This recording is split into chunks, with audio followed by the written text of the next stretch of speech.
Reimagining the Latinx Experience book talk series. We're very pleased to have you join us for this, the first of our fall series. I wanted to make a few acknowledgements before I recognize our speakers. So first of all, I want to thank the people who make this book talk series possible. One of those is Dean Austin Parrish here at the UC Irvine School of Law, and the other is Director Emeritus Bryant Garth at the American Bar Foundation. Both the law school and the foundation provide generous support for this series. I also want to acknowledge our staff who helped to make us available to you through the wonders of Zoom. One of them is Robbie Kadri, who is our UCI Law Center's events coordinator. And when we had an urgent need, Patty Furukawa and Stephanie Wilner, who stepped in to help us. Now, before we turn to the actual presentations, I wanted to just mention Professor Michael A. Olivas, who tragically passed away unexpectedly. As you know, he was a great friend of the book talk series, presenting his own work and generously commenting on others. His tremendous insight and wit will be greatly missed, not only by us here at the book talk series, but also by many who care about Latinx law and policy. And now let me turn to our speakers today. We're very fortunate to have with us Ramón A. Gutiérrez, who is the Preston and Sterling Morton Distinguished Service Professor Emeritus at the University of Chicago. He is highly regarded in his field and has won numerous awards, including the Frederick Jackson Turner Award from the American Historical Association, the James A. Raleigh Prize from the Organization of American Historians, a prestigious MacArthur Fellowship, and of course, the John Hope Franklin Prize from the American Studies Association. He has done pivotal work on New Mexico's history, particularly during the colonial era, with his book, When Jesus Came, the Corn Mothers Went Away, Marriage, Sexuality, and Power in New Mexico. And we're very fortunate he's taking us up to a more recent time period with his new book on New Mexico's Moses, Reies, López, Tijerina, and the religious origins of the Mexican-American Civil Rights Movement. Now, we are very fortunate also to have Benjamin Márquez, and you might remember him because he did a book talk of his own on a wonderful volume that he did on the politics of patronage, lawyers, philanthropy, and the Mexican-American Legal Defense and Educational Fund. And he is also a highly regarded professor of American politics at the University of Wisconsin, where he focuses on race, ethnicity, political sociology, and American politics. And in addition to his book, The Politics of Patronage, he's written a number of other award-winning books, including recognition from the National Association for Chicana and Chicano Studies, the winner of the 2004 Best Book Award for Race, Ethnicity, and Politics section of the American Political Science Association. So clearly we have a wealth of talent here with us today. And I also wanted to acknowledge that my assistant, who has worked tirelessly with me to put this series together, Elizabeth Schatz Cordero, will be with us today. And if you have questions you want to pose to our speakers, please feel free to use the Q&A function. Elizabeth will be monitoring that and posing the questions. So now I want to turn it over to Professor Gutierrez. I'm sure it's going to be a wonderful presentation. I've read the book and greatly enjoyed it. Good afternoon, everyone, and welcome to this webinar. I prepared a PowerPoint presentation, and let me see if I can.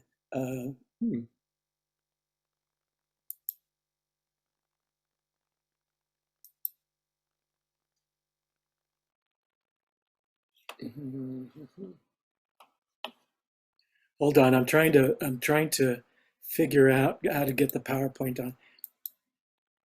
Can you all see the PowerPoint now? Ben? Okay.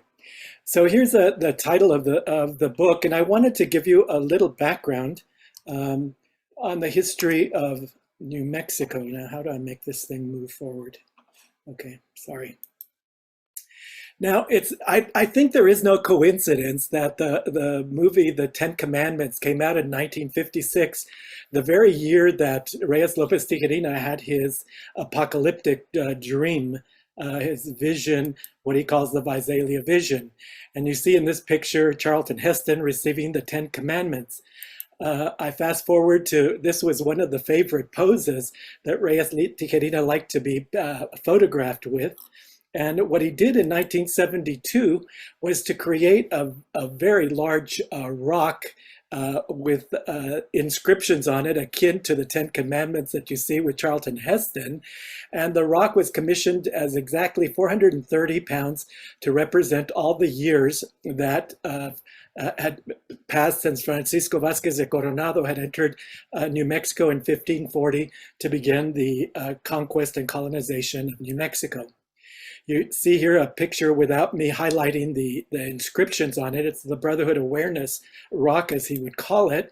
And you see the depth of the rock and its weight. It's on a trolley that can be moved around.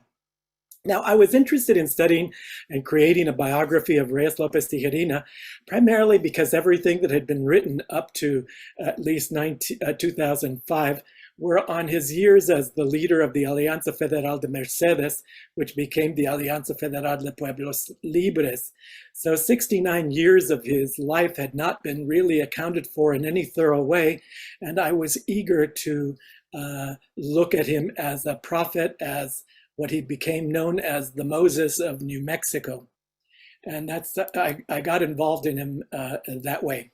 Now, I'll briefly give you his background. He was born in Falls, Texas, in Falls Church, Texas, to Mexican-American migrant farmer workers on September the 24th of 1926.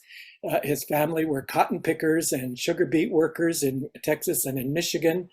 He was given a Bible when he was about 15 years old. He read it, started reading it, and decided he would become a Pentecostal preacher. In September of 1943, he enrolled at the Assemblies of God Latin American Bible Institute at the age of 17 in order to become a preacher.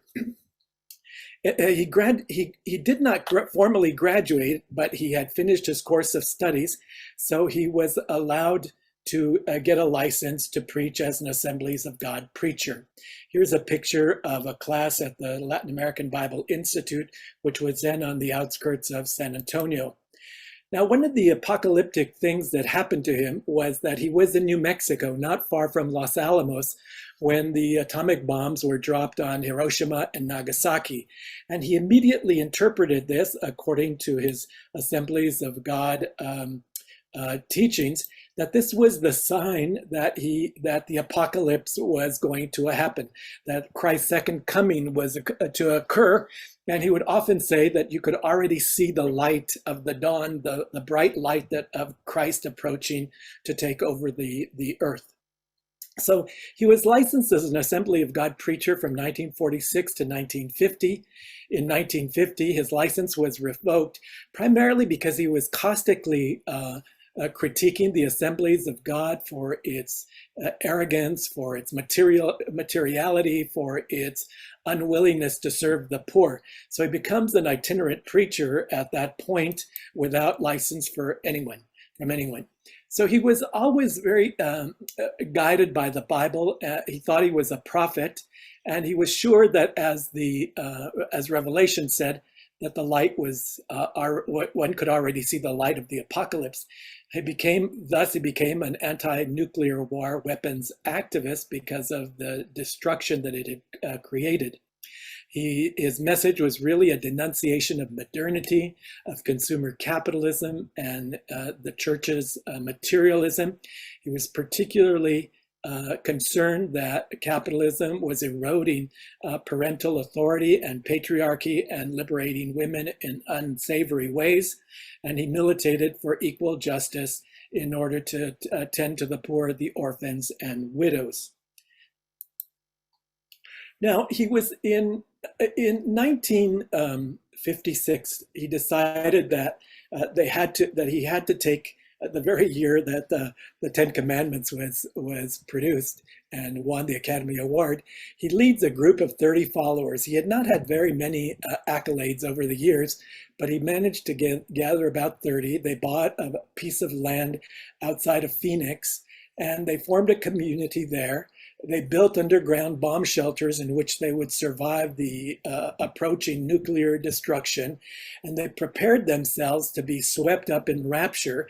The rapture is an idea that when the apocalypse occurs, the righteous and the virtuous will be lifted up into the heavens and essentially swept up body and soul, and then the sinful will be destroyed. Now, there were constant problems that the commune experienced with their neighbors because they were deemed weird. They were collecting trash. They were homeschooling their children. They were dressing in long white robes, and the women were covering their heads. And that's when the surveillance by the federal government starts, the FBI. They just thought they were very weird living in underground bomb shelters. And it was in April of 1956, while he was preaching in Visalia, California, that he had an apocalyptic vision. He was feeling very destitute. He was having internal conflicts with his commune over incest, polygamy, leadership conflicts, external surveillance. When three angels appeared to him, transported him into a forest cemetery with frozen horses. The horses come to life, and they sweep him up into the heavens, and they take him to heaven. He's greeted at the kingdom of heaven by the leader God, and God then looks over the realm, and he says, he gives Reies López Tijerina a silver key, and he says, Reies, you will reign over all of this, and above only I. Reies then sat on the throne that God had. All of this, by the way, comes out of the book of Revelation, the last book of the Bible.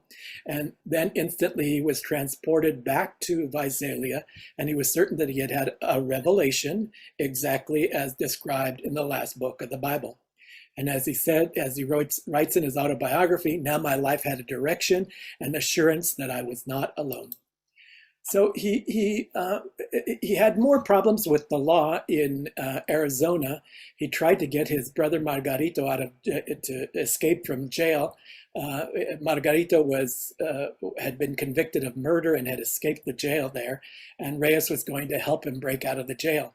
Reies was in fact outside of the jail, waiting with a getaway car. He skips bail and is arrested and put in jail, and he breaks out of jail and flees. So in Mi Lucha por la Tierra, his autobiography, he describes his ordeal as akin in the following years of being exactly as Moses had experienced fleeing the Pharaoh for defending Jews. And he flees to New Mexico, where he had staged revivals in 1945, 51, and 52.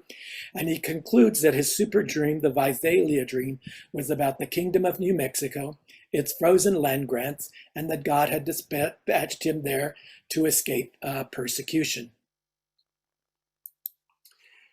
In Albuquerque, he starts the Alianza Federal de Mercedes on February the 2nd of 1963, precisely the date commemorating the signing of the Treaty of Guadalupe Hidalgo that ended the Mexican War. And he organizes the grantees of the, he manages to attract about 10,000 dues-paying members, and he starts petitioning the Mexican and the American governments for redress, but was largely ignored by both.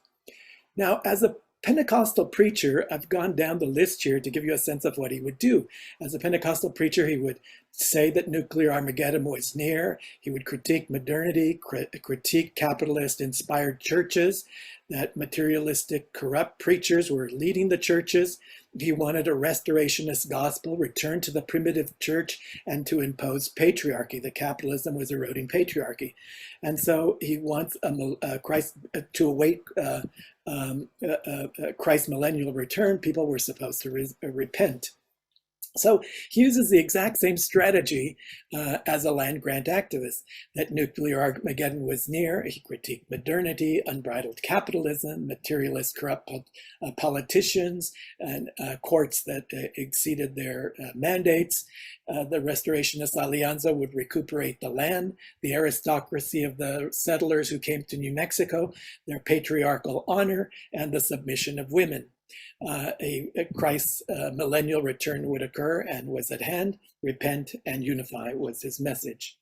And I brought you a couple of messages that became very popular that he would utter constantly. They took your land and gave you powdered milk. They took your trees and grazing away and gave you Smokey the Bear. They took away your language away and gave you the lives in their own. They took away your manhood and asked you to lie down and be a good Mexican. They told you you were you were lazy and cowardly and backward, and you believed them.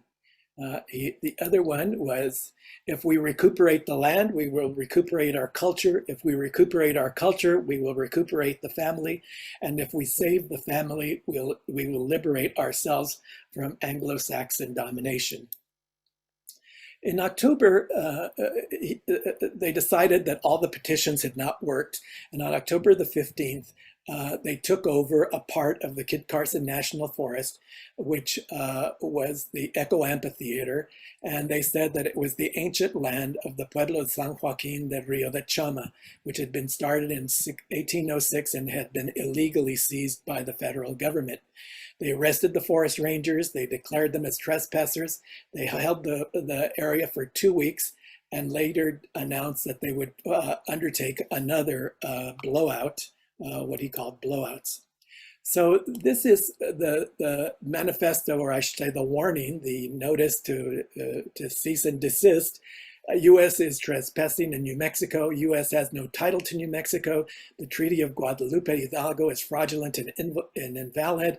Estados Unidos no tiene jurisdicción en Nuevo Mexico. All trespassers must get out of New Mexico.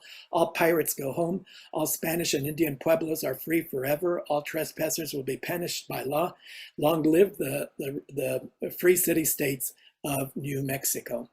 And this was announced on October 1st. And of course, J. Edgar Hoover and the federal FBI agents in New Mexico, as well as the district attorney of Tierra Maria, the northern area where the land grants were, became concerned. And Reies was clear that he wanted a showdown, and showdowns are the tribulations that were supposed to precede the apocalypse. And so on June the 3rd and 4th, 13 Alianza members were jailed by Alfonso Sanchez, in the Tierra Maria courthouse, to prevent such a showdown. And on June the 5th, Reies and his band enter the Tierra Maria courthouse to execute a citizen's arrest, looking for Alfonso Sanchez for false imprisonment of the Alianza members. Sanchez was not there. The crowd became violent. Gunshots rang out in every direction. And Reies and his valientes, the brave ones, the valiant ones, fled. He was eventually captured weeks later and released on bail. This is what he said shortly after he was put in jail on July the 28th, 1967, for the shootout at the Tierra Maria courthouse. He was interviewed by Professor George Grayson from the University of Virginia. And here's the question. Do you feel that you have been chosen by God? I guess so. God has chosen me. Our people had no guide, no light, no knowledge. What leader, old or modern, do you consider as a model? Moses, above all characters, of any other character, because of the land. He gave the Israelites a place. New Mexico is a very fortunate land. We need a strong faith. God is our father. The earth is our mother. Tell me about the government you will set up when you get your land back. There will be one city, the head, named Justicia. It will be very hard to become a citizen of Justicia. What form of government will it have? Theocratic. The people are thirsty for a theocratic government. The churches have become empty. There's nothing left. When do you think you will establish Justicia? By the millennium, the coming of Christ, when 1/3 of the people will perish, but not the inhabitants of Justicia. Has your movement ever considered politics as a means to obtain its goal? I detest politics. Politics is the enemy of God. I have one life to change the rights of the people in all their glory, richness. That is my goal. I understand the Alianza has been dissolved. Why? Why? Because of persecution. The court persecuted the Alianza as Nero, the emperor of Rome, persecuted the citizens of Christianity. Now, what happens after the courthouse fracas is that he meets Martin Luther King at the Chicago airport at O'Hare and invites him to lead a contingent to the Poor People's March on May 12th to 29th, 1968. He eventually is forced back into jail. He's found guilty of a number of crimes, and he essentially the destruction of federal property. His parole conditions was that he routinely undertake psychiatric care and no more involvement in the Alianza. Now, keep in mind that one of the last pieces of the research that I did for the book and why it took me so long was I was trying to get his medical record. I had finally got his medical record from the prison, and he was diagnosed by 5 different psychiatrists between 1969 and 71 with very independent assessments that they thought he had been schizophrenic since he was probably a teenager. And that explains a lot of his visions, a lot of his manic depression, his mania and his depression. And so out of jail, he decides that he's going to organize a new organization because he couldn't return to the Alianza for 5 years, and he starts the Brotherhood Awareness Conference in Albuquerque. His motto was "Brotherhood should transcend all political, religious, and cultural boundaries," and that's where the rock comes in. The rock was essentially the symbol of everything that he was trying to do in terms of bringing people together, or his 10 Commandments. Now, a lot of things, after he was released from jail, he was constantly accused of being an anti-Semite and anti-Jewish. He was motivated by the Watergate break-in. He became very suspicious of what the FBI had done to him and J. Edgar Hoover's hand in it. So he requests his FBI file, and it took quite a while before it was finally granted in 1979. And it was clear to him at that point that the government had been pursuing him, had plots to kill him, because they were afraid that as a prophet, he might lead a religious movement that in fact would be as powerful as Martin Luther King or Malcolm X or any of the other radical African-American leaders of that period. And it was all at the hand of J. Edgar Hoover. So he becomes about all the Jewish names that he sees in his FBI file as the persons involved in trying to kill him and to persecute his family. And so he decides he's going to trace his Jewish ancestry to see where exactly he fits in. And he does rather successfully find a number of Tijerinas or Tejerinas, different spellings over different periods of time. And he writes 2 very major history of the Jews and their participation in the conquest of America and their place in the history of the American Southwest. Both of them remain unpublished. The one that I drew most on, because both of them are quite similar, is My Life, Judaism, and the Nuclear Age, which he finished in 1986. Now, if you read this book, he divides the world in 2 different orbits. I mean, he claims he's Jewish. He claims that his family migrated from Assyria across North Africa to Spain, to America, to New Mexico. And that all through this period, he traces himself as being of the house of Israel and Joseph. So he's a direct descendant of Abraham, Joseph, and Jesus. And that's why he's being persecuted, because he is a prophet. And one of the tribes of Israel that's known as the Haskalah Jews were known for, or alleged, according to him, were alleged to be known for killing their prophets, as you see in the slide here. And that's why he was certain that Jews were pursuing him. So his anti-Semitism is a little more complicated than the simple, you hate all Jews or all Jews are evil, because he had concluded that the Haskalah Jews were plotting to kill him because they routinely claimed they killed their messiahs, and by 1989, he was clearly thought of himself as Moses, as a messiah. Now, I brought this slide here because in the 1980s, Rosa Tijerina, the daughter of Reies, was given a special honor at the convention of the commemoration of the Alianza. And what they did is they gave her this proclamation that she was the vaso de la alianza, that she was in English, it would be the vase, the vessel, but in Spanish, vaso is also the vulva, or the head of the vagina. And so what Tijerina did throughout his life, from when she was a very young girl to when she was a very mature woman, was to use her as a way to lure in powerful men into the Alianza, and you know, he raped his daughter. He had incestual relations with her. He had incestual relations with a number of his other children, and was known to want to be a prophet with thousands of wives. So in Genesis, the patriarch Jacob is described as having 4 wives, 12 sons, and 1 daughter.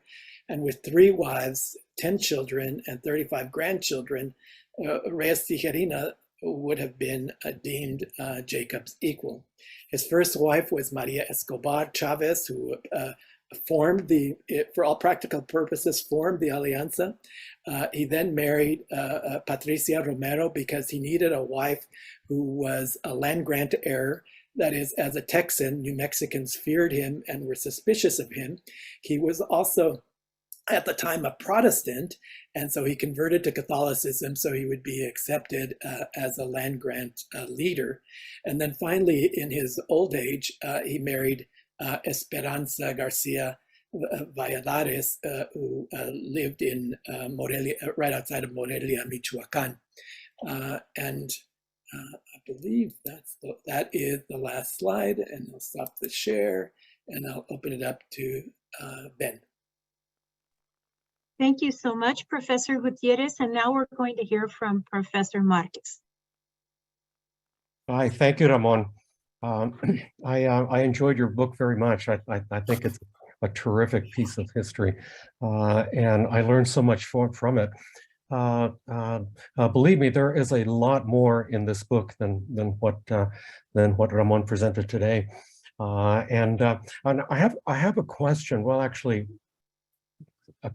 several garbled questions.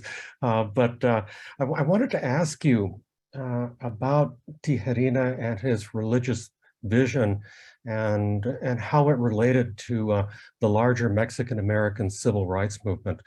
I was actually struck by how fervent he was, and how vivid his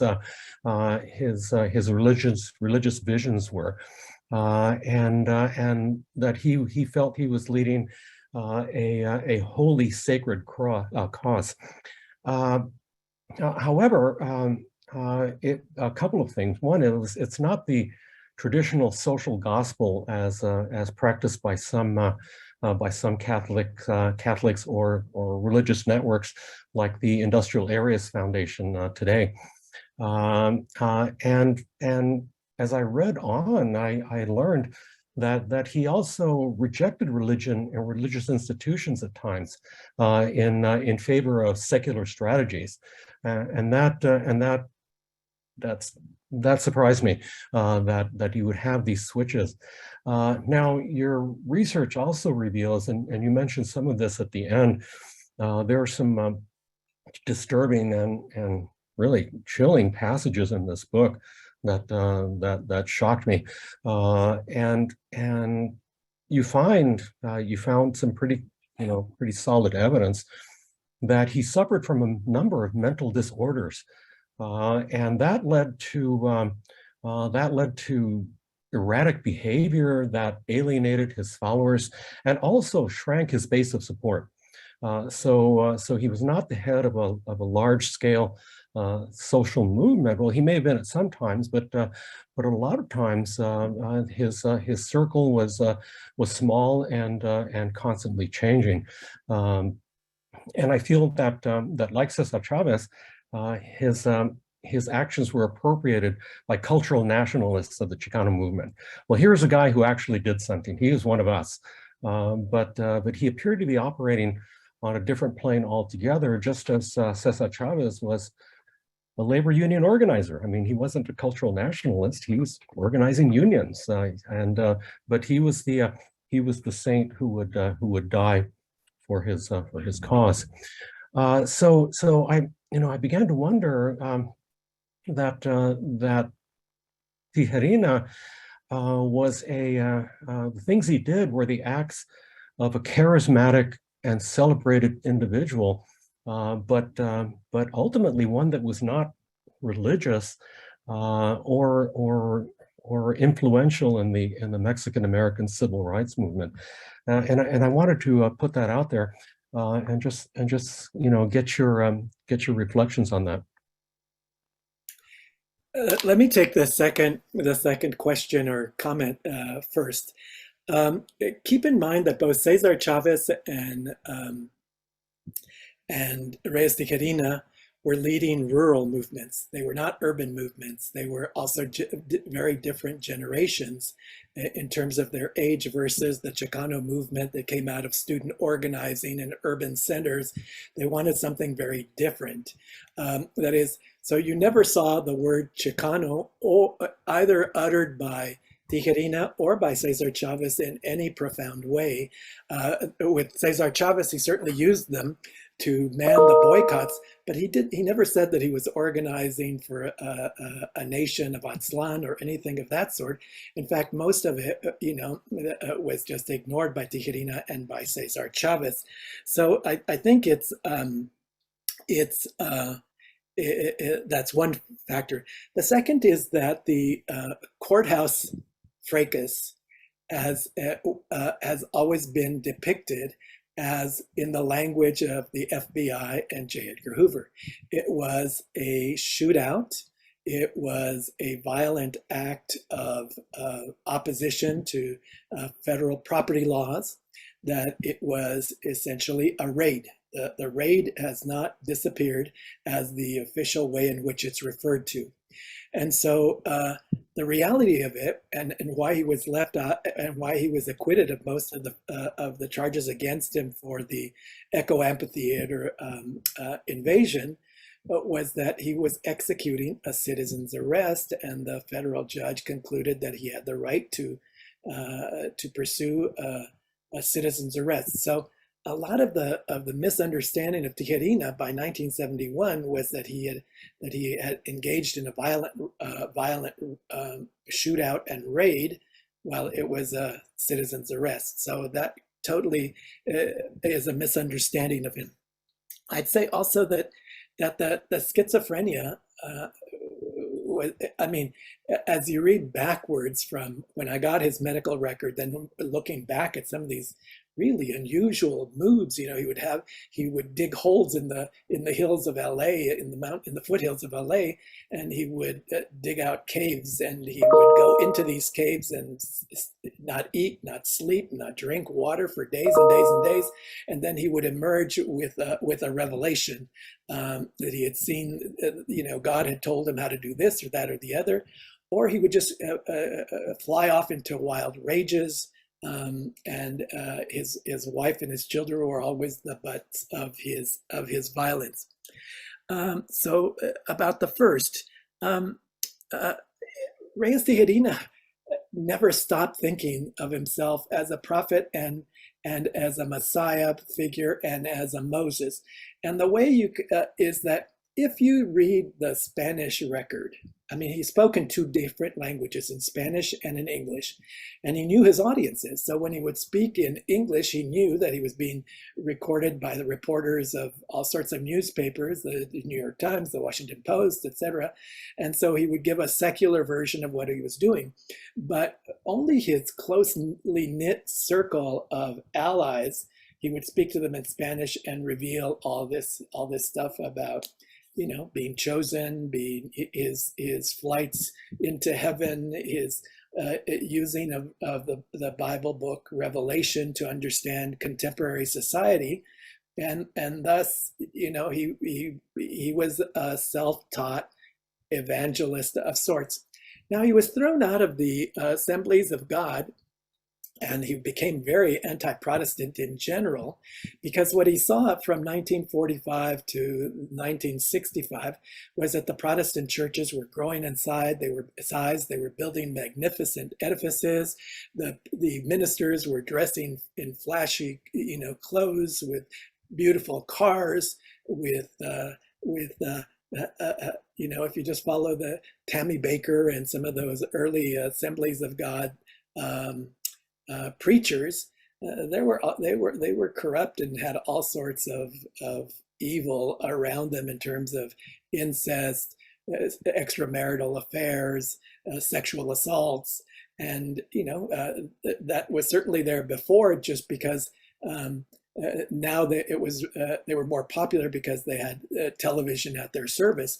In fact, he was very critical of Billy Graham when he started putting on his crusades on television, because he knew that his audience would be greatly reduced by the presence of televisions. And so he also became known as Reies Tijerina, because he would follow the cameras wherever they would go, trying to get publicity and attention. I don't know if that adequately answers both of your questions or both of your concerns, but he was never accepted by the Chicano youth movement as anything else but an imaginary rebel that they were going to try to emulate in trying to create nation states. Yes, thank you very much, Ramón. Well, now we wanted to take questions from all of you. So if you would like to put them in the Q&A function, my wonderful assistant, Elizabeth Schatz-Cordero, will share them with Professor Gutierrez and Professor Márquez. In the meantime, I wanted to start off the questions because, this is a little bit of a different kind of a book, because it's more like a biography than a general history. And I know biographers often describe their relationship to the subject. And so Edmund Morris talked about how difficult it was to write a biography of Ronald Reagan because he couldn't figure out who he was. So he had these imaginary conversations with somebody he called Dutch.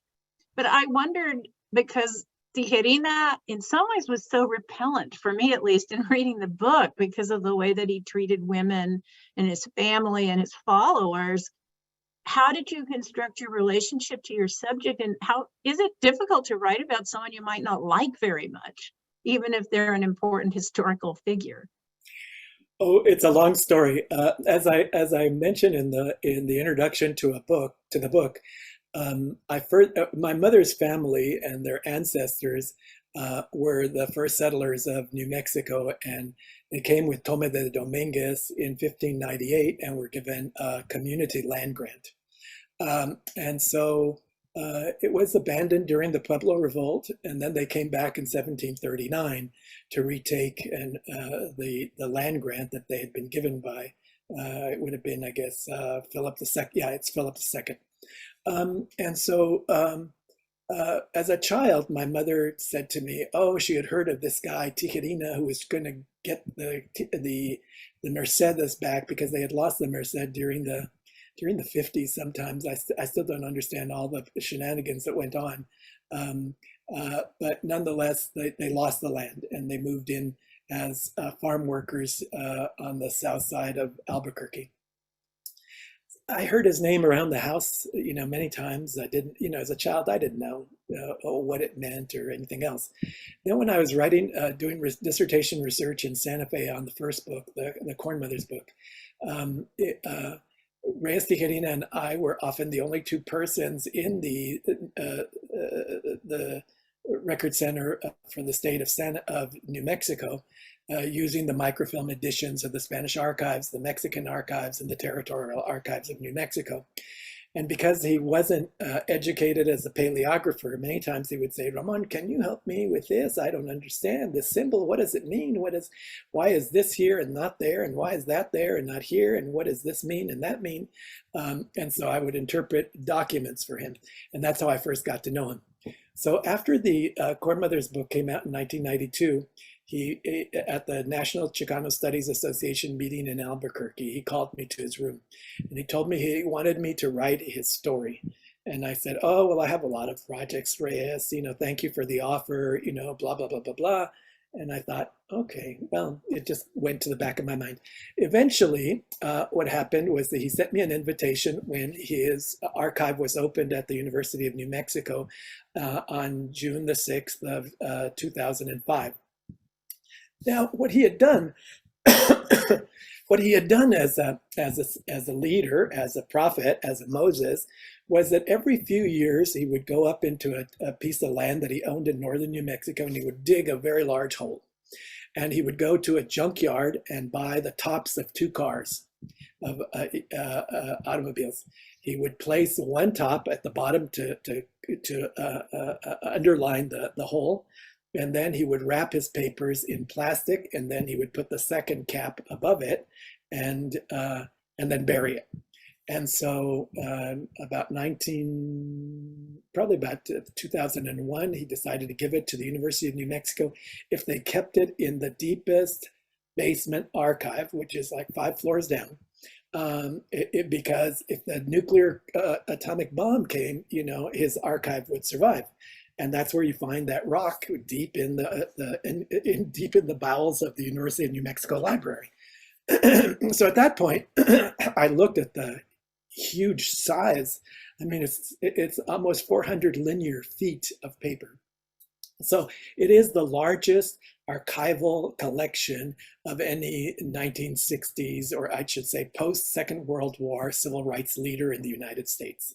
And then I started fumbling through. I found his sermons and I thought, wow, I was startled by how many sermons he had and how many they were still remaining. And so I asked him if I could translate the sermons. And he said he gave me permission, but he was very angry that he had to keep control of it because his autobiography, Mi Lucha por la Tierra, José Ángel Gutiérrez translated, and he was very unhappy that all the religious stuff was excised. And so he said, okay. And I said, Reyes, they're about God, they're about salvation, they're about sin. How can I take out the religious aspects? And so he agreed. When they were done, he was very happy with them.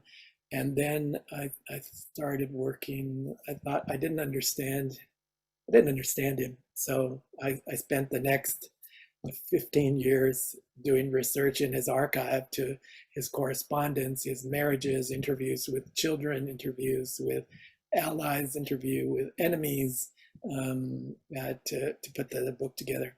And so that's how I got into his head. And I hope that he wouldn't object to my view of him.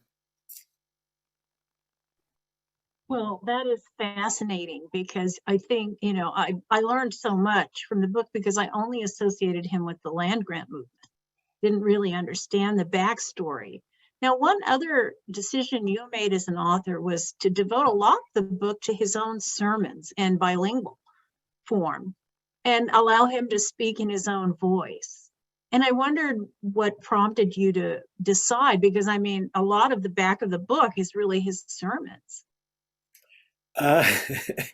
It was a pragmatic decision in the sense that no press wanted to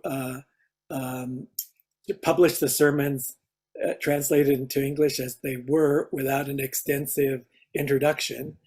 And then no major university press wanted to do the original Spanish, because I wanted people to read his original Spanish when they read my English translations. And so I decided to go with the University of New Mexico Press because they agreed that they would publish, almost 600 pages, which are the 300 pages that are the biography, and then the 200 pages that are the original Spanish sermons and the original and then my translations of the sermons. I just thought that if he was going to be considered in full light, you had to understand the fact that he often spoke in this very schizophrenic way. When he spoke in Spanish, he said something very different than when he spoke in English, and all too often, people who can't read Spanish don't give him the time of day because they didn't really understand him very completely. Not that I understood him completely, but after so many years of studying him and knowing him, I think I have a better grasp on him than most people. Now, I hope if you have questions, please use the Q&A function to send them in. And in the meantime, I also wanted to ask about his relationships with other leaders of the time, because you mentioned, for example, Corky Gonzalez. Did he largely remain aloof from other leaders? You mentioned the meeting with Martin Luther King, or did he try to form alliances? Was he unsuccessful because of, as Professor Márquez pointed out, his somewhat erratic personality? How did he connect with other movements of the time? He routinely wrote to Cesar Chavez, but I never found responses from Cesar Chavez, and Reies was a pack rat. Every letter that he got from anybody, he saved, including the envelopes in which they originally arrived. I think he was suspicious that it might be somebody else, the FBI planting a letter in his mailbox. So he had connections mostly with the New Left. The New Left took an interest in him after the shootout at Tierra Maria that was proclaimed by all sorts of different groups of people in the United States in different ways. I mean, the left, said it was the start of the socialist revolution. The right said that, this was a communist conspiracy that had to be crushed. His closest relationship was probably with Corky Gonzalez because of the proximity of many of the land grant owners in southern Colorado, and because they were both working. At least the Crusade for Justice with Corky Gonzalez was pitched at the poverty and the immiseration of the Mexican-American population of the larger Denver area. And also because he was an uneducated boxer, he was a prize boxer. And so there was a lot of chemistry between Tijerina and him. With Jose Angel Gutierrez, the relationship was more difficult. I haven't been able to find much correspondence between them, and the little that I have found doesn't amount to anything but gracious salutations. Oh, I heard that you did this, congratulations. Oh, I heard you did that, congratulations. But he was the only other. Those were the three persons that he communicated most with, except someone like Maria Varela, who was, and Batita Martinez, who were SNCC organizers who decided after the women and the non-whites were expelled from SNCC, they came to work in northern New Mexico to advance the revolution that was happening in New Mexico in terms of retaking the land, which they compared to the Cuban Revolution, and saw Tijerina as the new Che Guevara in the northern lands of New Mexico. I'd say there's a lot more in his archives about all of that, but that wasn't my focus, and I just didn't think the records were robust enough to make them come alive, and to really dig into what was happening. So anyway. And then another thing that I don't think you got to touch on was how he went to Mexico to try to bolster his case. And it was a kind of an element of transnational politics, which was an interesting feature of the story. And I wondered if you wanted to elaborate on that. Well, he went to Mexico because you remember in his Visalia Vision that God had given him the key, the silver key that he was supposed to reign with. And he puzzled for a couple of years to what the key meant. And he decided that it meant that he had to understand the laws of the Indies, the Constitution of the Mexican Republic, the Constitution of the United States, and that he had to dig deep for inspiration. And one of the first things he did is that he climbed up the Pyramid of the Sun in Teotihuacan and meditated to get inspiration from the native gods. And then he went to the shrine of Our Lady of Guadalupe to get inspiration from the Virgin of Guadalupe. And then he started knocking on the doors of civil rights leaders, on human rights leaders, on government officials. And that's when he started to use his first daughter, Rose, as kind of an intermediary. He would take his beautiful young pubescent daughter to meetings with the Mexican presidents and the Mexican prime ministers and the Mexican, head of this department or that department as a way to lure them in, because, they would be mesmerized by Rose, and then they would open all kinds of doors for Reies. But at the same time, the FBI was in cahoots with the foreign ministry all the time, trying to repress Tijerina and his actions. I mean, several times he tried to create a car brigade that would go through the old Camino Real from Santa Fe to Mexico City with a caravan of cars, stopping at all the major cities, promoting the cause of the Alianza in New Mexico. And when the foreign ministry got wind of that from the FBI, they put a stop to that. They stopped him at the border at El Paso and wouldn't let them through. He tried that several times. He crossed the border, and then he tried organizing the caravan in Mexico, and that one got stopped.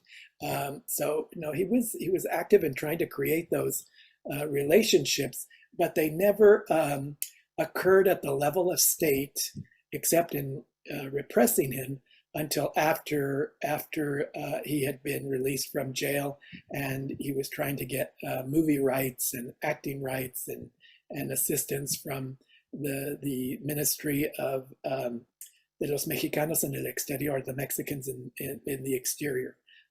That's when they listened to him, but nobody did anything that one could consider significant on the part of the Mexican government for Mexican Americans, except that, under Lázaro Cárdenas, half of Mexico was returned to the indigenous population through the ejido reforms and the New Mexico land grants, were the tierras realengas, the royal lands, were the ejidos that for communal use. And that's where he got the inspiration of why that strategy might work, because the propios and the sitios, or the private house plots and the private garden plots, he couldn't litigate because they were so mixed up. But the royal lands that had been held intact and that had become two major national forests in New Mexico were owned by the federal government, and those were illegally taken from the land grant owners. So that was the inspiration for his legal strategy.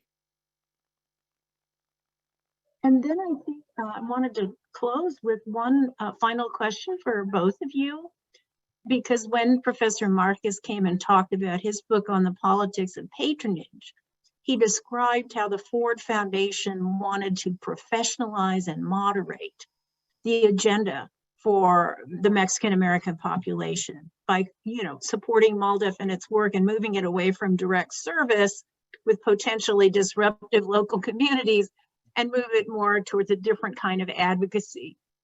And in your book, we see the government using surveillance to weed out or get rid of potentially disruptive radical movements. And I just wanted each of you to elaborate on those dynamics of how, a movement develops and then it doesn't necessarily survive because resources are directed against its survival. We're also seeing a similar dynamic with Black Lives Matter, where many people are saying, gee, they did a survey of African Americans. They thought Black Lives Matter was the most impactful, more so than the NAACP, but it's also seen as quiescent and losing its momentum. So I wondered if the two of you might be willing to comment on those dynamics. And Well, I mean, it was people like Reies López Tijerina that the Ford Foundation was afraid of, and they wanted to do something about it because they were afraid that he would be taken seriously by Mexican Americans who were suffering from discrimination, poverty, marginalization, lack of representation, and so on. And I don't think that Ford and other funders, corporations and other large liberal foundations organized against people like Tijerina. They just gave alternate organizations staying power and resources. Social movements come and go. Sustaining them is very difficult, and especially challenging social movements like Tijerina's. So it was going to flower. It was going to explode. Ramon's book does a terrific job of documenting that, but it was difficult to sustain, especially given Tijerina's erratic behavior and other problems. So all of these other organizations that were created by Ford and other large funding entities are still with us today. They've solved the collective action problem. They've got a steady stream of resources to professionalize their work, and their funders keep them within a very narrow parameter, unlike the expansive view that the Tijerina has had. Get the land back, get it back, take it all back. A crime was committed.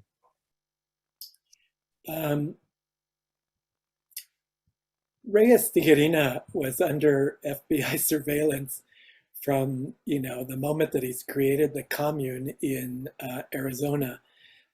He becomes a particular target after I think it was the 5th convention of the Alianza in Albuquerque in 1968, where a peace treaty and mutual aid assistance covenant was signed by Black radicals, Native American radicals, and the Alianza. And that sent J. Edgar Hoover over the edge.